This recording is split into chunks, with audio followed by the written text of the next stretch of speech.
Hi friends, எல்லாரும் எப்படி இருக்கீங்க? வீட்டில் சண்டே என்ன ஸ்பெஷல்னா நான்வெஜ் தான் ஸ்பெஷலு. வாங்க பார்க்கலாம். அதை விட என்ன ஸ்பெஷல்னா இன்னைக்கு என் பொண்ணு டூர் முடிச்சுட்டு வந்துட்டாளுங்க. நேற்று நான் நைட்டு வீடியோ போடுறப்ப கூட சொன்னேன் ரொம்ப மிஸ் பண்ணுறேன்னு. அவளுக்கு ரொம்ப பிடிச்ச டிஷ்ஷு மட்டன் பிரியாணி.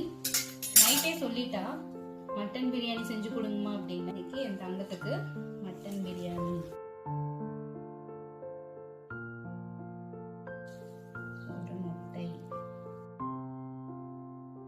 ஸ்பெஷலுங்க மட்டன் கிரேவி. பிரியாணிக்கு கொஞ்சம் பெருசா வெட்டிட்டு இது வந்து பாத்தீங்கன்னா நல்லியெல்லாம் போட்டு கிரேவி மாதிரி வச்சேன். இதுதாங்க இன்னைக்கு ஸ்ரீநிதிக்கு ஸ்பெஷலு. அதே மாதிரி உங்க வீட்ல எல்லாம் என்னன்னு சொல்லி சொல்லுங்க. இந்த வீடியோ பிடிச்சிருந்தா லைக் பண்ணுங்க, சப்ஸ்கிரைப்